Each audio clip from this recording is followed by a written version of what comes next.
Habang naglalakad ako, may isang taong nakatingin sa akin. 2:00 ng hapon. Gutom na gutom ako, kaibigan. Alam mo kasi, kapag ikaw naman talaga ay gutom na, nag-a-apply ka ng trabaho, may isang opportunity nagabang sa akin. Sabi ng isang tao, gusto mong yumaman? Tinuro ako. Sabi ko, ano, bakit? Sabi niya, pasok doon, may seminar. Sabi ko, may kain? Mayroon! Alam mo kasi, pag 2:00 na gutom na, pagkain kagad ang iniisip. Tama. So pumasok ako. Nako, ganito din ang nangyayari. May isang speaker, gumaganon-ganon pa, oh. Yayaman tayo. Hindi pala, kayo lang. 6 lang kami. Kapapasok ko lang, parang ganyan talaga, sir. Nakaganyan din ako. Slacks din yung gamit ko, sir. Okay din yun. Yung shoes, sir, ganyan din talaga yung itsura. Tinuturo ako, yayaman ka. Kaupo ko lang. Sabi ko, ako. Sabi niya, oo, ikaw. Sabi ko, kaupo ko lang, yayaman na.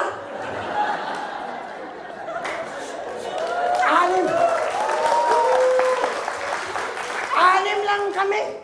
Yung 4, sinipsip na yung sisyo, kinain yung sopa, kunyari nag-CR, hindi na ako bumalik. Hindi ko alam kung na-plus na ba si Inodoro, basta ang pagkakalam ko, hanggang ngayon, hindi na ako kami nagkita-kita. Yung kasama, hindi din makalis kasi driver din siya ng speaker. So kung alis siya, wala ng driver ng speaker, tama? So kami na lang talagang dalawa, pag sabi ng speaker, power! Sabi ko, grabe! And that is the history. Kaibigan, pinasukan ko yun. Ang pangalan ng kumpanya, hindi ko sasabihin sa inyo dahil medyo wala na ako ngayon, first quadrant. Nung dumating ang kumpanya noon, nagsara siya, naglipat naman ako, nagsara, nagsara, hanggang naging palaboy-laboy na lang. Dumating sa punto, sabi ko sa sarili ko, ayoko na mag-networking. Bakit? Gamitan lang pala. Kasi that was the time talaga, naglabasan lahat ng mga scam. Tama. Ang prinsipyo ng isang networker, bilang isang networker, papaiba-iba. Kasi wala kami magandang training, that was the time. So sabi ko sa sarili ko, hahanap ako ng kumpanyang para sa akin. Guys, nag-quit ako mga networker. May isang taong nagtingin na lumapit sa akin, isang gwapong lalaki. Sabi sa akin, John, di ba magaling ka? Sabi ko, oo. Sabi niya, magtayo tayo, magbinta tayo ng panty at bra. Sabi ko, pare, ang chef naman yan, pang babae yan. Napakagwapo niya, in fairness, napakagwapo niya, napakatangkad. Sabi ko, pare, patok sa'yo yan. Tama. Kasi gwapo ka, pare. Ako matangkad lang. Ikaw matangkad, gwapo. Ako tangkad lang. Tama. So doon, sabi niya, pasok tayo dito, okay lang. So binibinta namin ang pangalan Triumph. Alam mo yung Triumph? Panty at bra. Imagine, ang market namin, puro babae. Kasi bihira lang lalaki, nagbabra. Tama. So kung nagbabraman sila, okay pa, tama? So, ang ginawa namin, tinitingnan namin yung mga babae ngayon. Naku, unang tingin pa lang namin, alam na namin anong waistline mga bra nila. Ang iba, cup B, pag malaki, World Cup. Pero habang tumitingin kami, nagkakaroon dalawa ang gulo. Kapag siya tumitingin, kinikilig mga babae. Ay, ang cute. Kapag ako naman, manyakis. Sabi ko, pare, amper naman ang buhay. So, umalis ako sa kanya, hanggang pumasok ako ng isang kumpanya. Doon, medyo nagkakaroon talaga ng break. Why? Pumasok ako sa isang kumpanya, na kapareho ko din ang pinasukan ni Chairman Charles Langurayan na isitaas ko. Nung pumasok ko ng kumpanya noon, nako, grabe, ginawa ko ang lahat. Imagine mo naman, ladies and gentlemen, 2:05, nagsimula ang kumpanya ito 2:05, nag-lunch 2:06. Lahat ng pumasok ng kumpanya dito, hindi ko lang babangkitin kasi nasa itaas, tama. Lahat ng kumpanya pumapasok sa kumpanya nito, maniwala kayo, yumaman hindi. Yumaman, of course. Bakit? Nauna sila eh. Tama. Nung ako, pumunta sa Davao ang kumpanya na yan, 209 na. Sabi pa na nalikat sa akin, John, pasok ka, bakit? Pioneering tayo dito, pioneering. Sabi ko, pioneering. Kailan nagsimula? 2:05, patay. Tama. 4 na taon ng kumpanya bago sila pumunta sa Davao. Ako naman, siyempre, wala akong choice kundi papasukan. Bakit? Isang tingin ko sa kumpanya. Sabi ko, may umaman na ba sa Davao? Sabi niya, wala. Sabi ko, pasok ko na ito. Pangawang tanong, mayroon na bang nagkakasasakyan? Wala. Sabi ko, ito, pasok talaga ito. Tama. Kasi isa lang tinatanong ko, may umaman ba o may nagkasasakyan pa? Ang sagot nila, wala. So, papasukan ko na. Pumasok ako. Guys, Chairman Charles Langurayan kumita 120 million in just 9 years. Tama. Sa akin din, inaabot ako 209. hanggang June 8 of 2009 ho ako pumasok. Nag-resign ho ako last other day, March 11. Pumunta ho ako dito, March 12. Kahapon ho. Mansari ko kahapon. Tama ba? Mansari ko kahapon dito. Nagtutok rin ako. March 11, nag-resign ho ako. Sa 5 taon, 5 sasakyan din na nakuha ko. Sa 5 taon, 2 bahay, 1 lote. Guys, ito bang malupit? Sa 5 taon, umita rin ako 60 million. Si Chairman Charles, 120. Ako, 60. Sabi ko, kalahati. Tama? Kasi, magkakaiba din kami ng taon. Nung sinabihan ako ni Chairman Charles, pare, magtayo na tayo ng kumpanya. Guys, ang taong ito nagsasabi sa akin, isang taong kilala sa buong mundo sa larangan ng network marketing. Sabi ko sa kanya, pare, mali. Sabi ko, bakit? Sabi niya, bakit? Kasi, hindi pa ako handa. Sabi ko, hindi ka handa. Kumikita pa ako 1.5 million per month. Sabi niya, handa ka na niyan? Sabi ko, ini-enjoy ko pa todo, pare. Oo nga, ako nga 3 million per month. Ikaw 1.5, tapos hindi ka pa handa. Sabi ko, kailan natin simulan?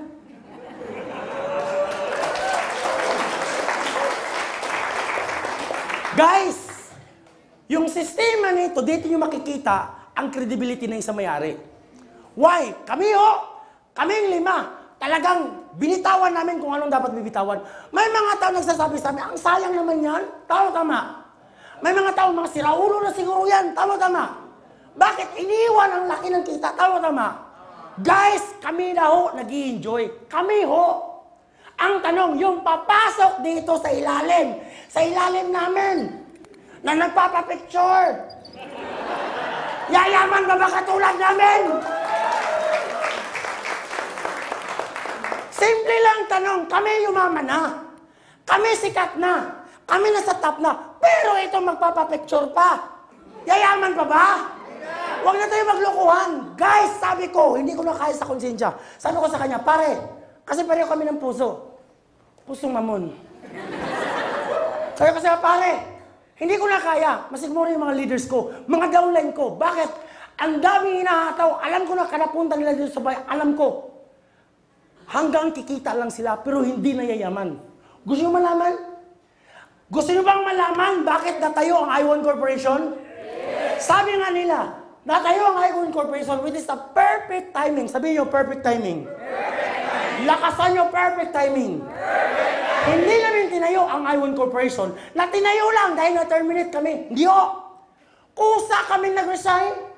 Imagine, Charles Langguray nag-resign February 11. Nung nag-resign siya, sabi ko, pare, sa loob lang muna kami.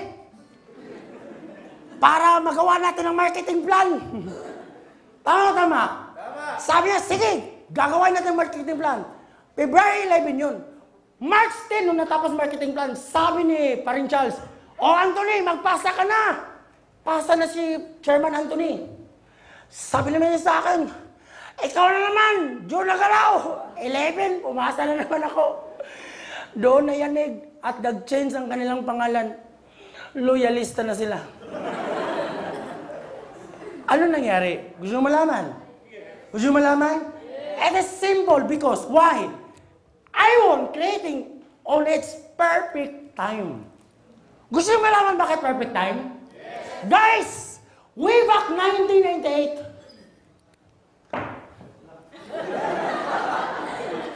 pumasok sa bansang Pilipinas at lumakas ang pangalan ng kumpanyang Forever Living. Tama. Maraming yumaman dyan. And breaking the history, this is only the company na isang jeepney driver nagdadrive ng sariling Ferrari. Kung ikaw makadrive ng Ferrari at jeepney driver ka, anong masay mo? Kakaiba, tama. Guys, hindi ko basta-basta. Kumita ang isang taon nito, 250 million. The late June Quintana, pwede mong palakpakan natin? Kahit wala na ho siya. Pero alam ko ang alaala niya ay nasa atin pa rin. Tama. Bakit ho? Siya ho ang nakilala talagang legendary. Guys, pumasok sa kumpanya sa Pilipinas noong 1998. Nakilala ko siya 1998. I was second year college. 1998, hanggang pumasok din si DXN. Tama ba? Nag-FQ. Tama ba? Hanggang nag-IGN. Tama. Question. Lahat ng pumasok dito na nag-001, yumaman hindi? Yumaman. Why?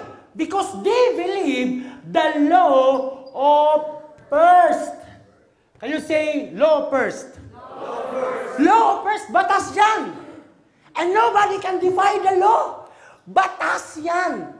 Paano masasabi yung batas? Tingnan nyo dati. Kapag dati, ikaw yung naunang nagtayo ng internet cafe, magkano nga per hour dati? 120, 160, hanggang nag-80, hanggang bumaba. Ngayon, magkano na? Piso! Piso net, tama? Paghulog mo, malapit na. Tama. Why? It is because, kung ngayon ka pa magtatayo, lugay na. Tama. Purified water na lang. Way back 10 years ako, kung ikaw yung naunang nagtayo ng purified water, guys, mayaman ka hindi? Subukan mo ngayon. Halos ipamamigay ng tubig, tama. It is because nauli ka na. The law first. This is the law. So lahat na naniniwala dyan, yumaman hindi. Yumaman. Why? The law first define a blue market. Can you say blue market? Sabihin niyo, blue market. Ano ibig sabihin ng blue market? Parang sa isang punong, maraming isda, 1,000,000 ng isda, ikaw pa lang ang nangingisda. Habang ikaw ay nangingisda sa isang punong, marami kang makuha, hindi? Kasi ikaw pa lang may isa. Tama. So sa dami ng isda, 1,000,000 ng isda, ikaw pa lang ang isa kasi nauna ka. Tama. Habang dumadami ang distributor, ang daming pumasok. Dumadami din sila. Tama. At they are creating the first wave in the history in the Philippines. Lahat na pumapasok dyan, yumaman. Tama. Kasi naniwala sila sa law first. Guys, 10 taon sila. After 10 years, anong nangyayari sa kumpanya? Dumadami ng distributor. Tama. Na halos pati kaibigan mo, kapitbahay mo, member na. Na kahit sino i-chat mo, member na. Na kahit pati boyfriend, girlfriend mo, member na. Kasi nga, dumadami sila. Anong tawag nito? Nagiging red market na siya. Can you say red market? Ano ibig sabihin ng red market? Dati, sa isang punong, ikaw pa lang ng isda, sa 1,000,000 na isda. Ngayon, baliktad na. 1,000,000 lang ng isda. Isa na lang ang isda. Hindi? Tama hindi? Imagine, sa daming namingwit, sa daming ng isda, isa na lang isda. Paglabay mo, pang! Yung isda, ano yun? Wow! Ang daming pang! Saan kayo dito maraming support? Isa na lang isda. Tama. Kaya nag-red market na. Marami nagsasabi, etong kumpanya nito, stable. Stable yan. No issue. Bakit? The product talk by itself. Tama. Asan ka makakita ng produkto nagsasalita? Pare, the product talk by itself, Where? Nagsasalita ang product. Tama. Mayroon na bang nakikita product nagsasalita? Pare, nakakatakot yan. Tama? Pare, product nagsasalita, nagdidimo, Wala sa produkto yan. Tama. Kasi nga, 10 years na daw sila. Ngayon, sino na problema? Nung 10 years na nag-red market na, sino na problema? May-ari o distributor? Why? Dumami na sila. Ngayon, nag-meeting sila, sabi nila, paano natin ito magagawa ang blue market natin? Mag-isip tayo. Sabi nila, mayroon ako idea. Ano? Magtayo tayo ng kumpanya para mag-blow naman. Kaya dito, nabo,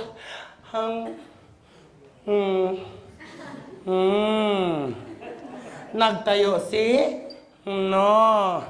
pati si Royal, pati si Santi, pati si Bait.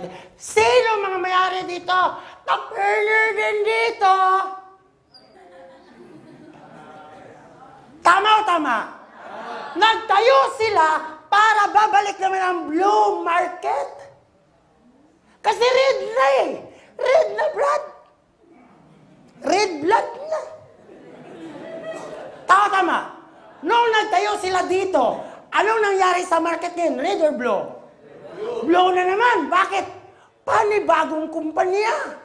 At ang panibagong kumpanya, malamang, mayroon naman dito mag-001. Tama.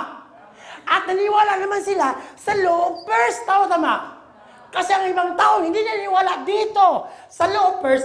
Dito, malamang, naniniwala na sila. Kasi may history na eh. Tama. Kaya ang nangyari, this is the second wave of the history in the industry in the Philippines.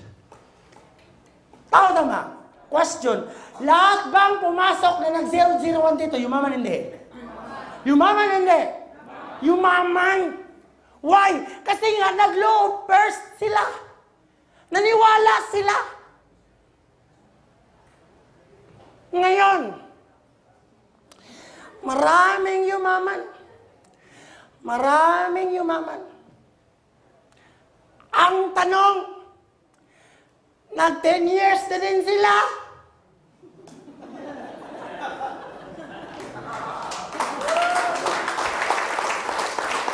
Ulitin ko po, wala akong masama dito.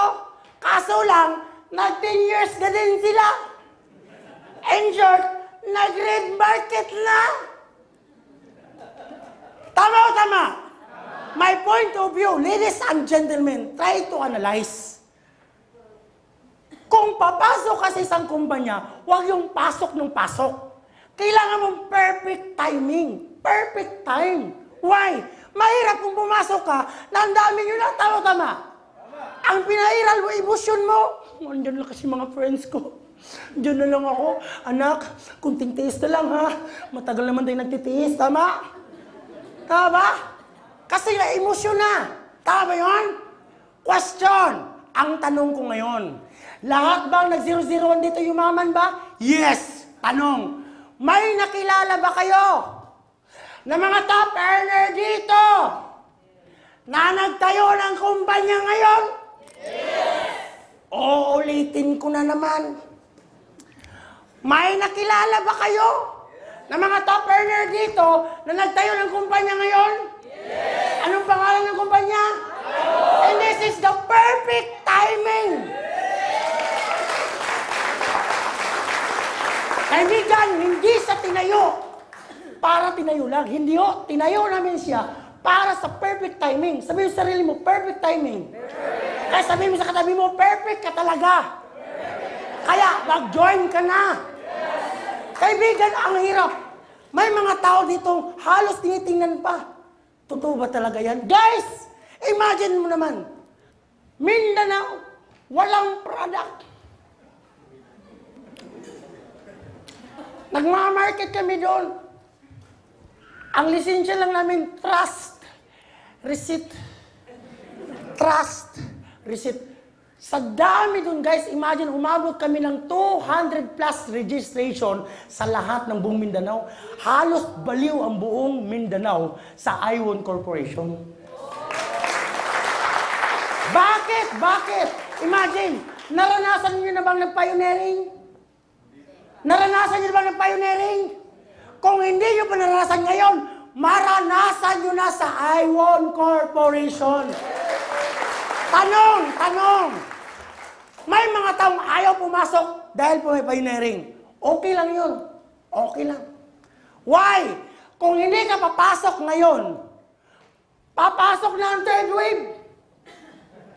Tama. Kung hindi ka papapasok sa third wave, aantayin mo bang mag 10 years naman ang kumpanya? Saka ka mag-abang ng pioneering? Tama-tama. Tama-tama. Guys, may mga tao nagsasabi, eh paano yan, Jun? Baka mag 10 years ang kumpanya, baka mag-red market na naman ang Iwon? Tama, tama? Tama? Nakarelate ba kayo? Guys, naisip nyo pa lang yan, nagawa na namin ang paraan. Why? Dahil ang susunod na magsasalita ngayon, ito yung guro sa online marketing. Ito yung guro kung bakit kinuha namin, part siya ng board of directors, para lang, imagine, a complete set, perfecto kami. Bakit po? Para maiwasan ang red market, ngayon, sinabay na namin ang online marketing. Kaya kung hindi ka sanay sa offline, hindi mag-online ka. Tama. Why? Kasi pinagsama natin. Imagine ha, yumaman ka na sa iba't ibang bansa. Dito, kapitbahay mo, hindi pa kilala ang negosyo mo. Tama? Ngayon, abutin pa ba ng 10 years bago kayo yaman? 2 taon lang, kaibigan, baka magiging multi-millionaire ka na. Tanong, break ba ang hanap mo? Ito yung break mo. Kaibigan, andyan yung Iwon. Andyan ang Iwon Marketing. Andyan na ba si Dennis? Sa taas. Andyan na ba? Kasi introduce ko na siya. Baka coming pa. Andyan na. So guys, ito ha. Ito. Ang napakasarap, kaibigan. Pinaghandaan namin lahat. Pinaghandaan. Konting share lang para sa ating guro ng online marketing. Handa niyo naman makita? Yes. Handa niyo naman marinig? Yes. Excited ba kayong lahat? Yes. 1 million! 2 Iwon! 3 Iwon! At milyon-milyong Iwon para sa ating Goro Online Marketing Vice President for Online Marketing, Dennis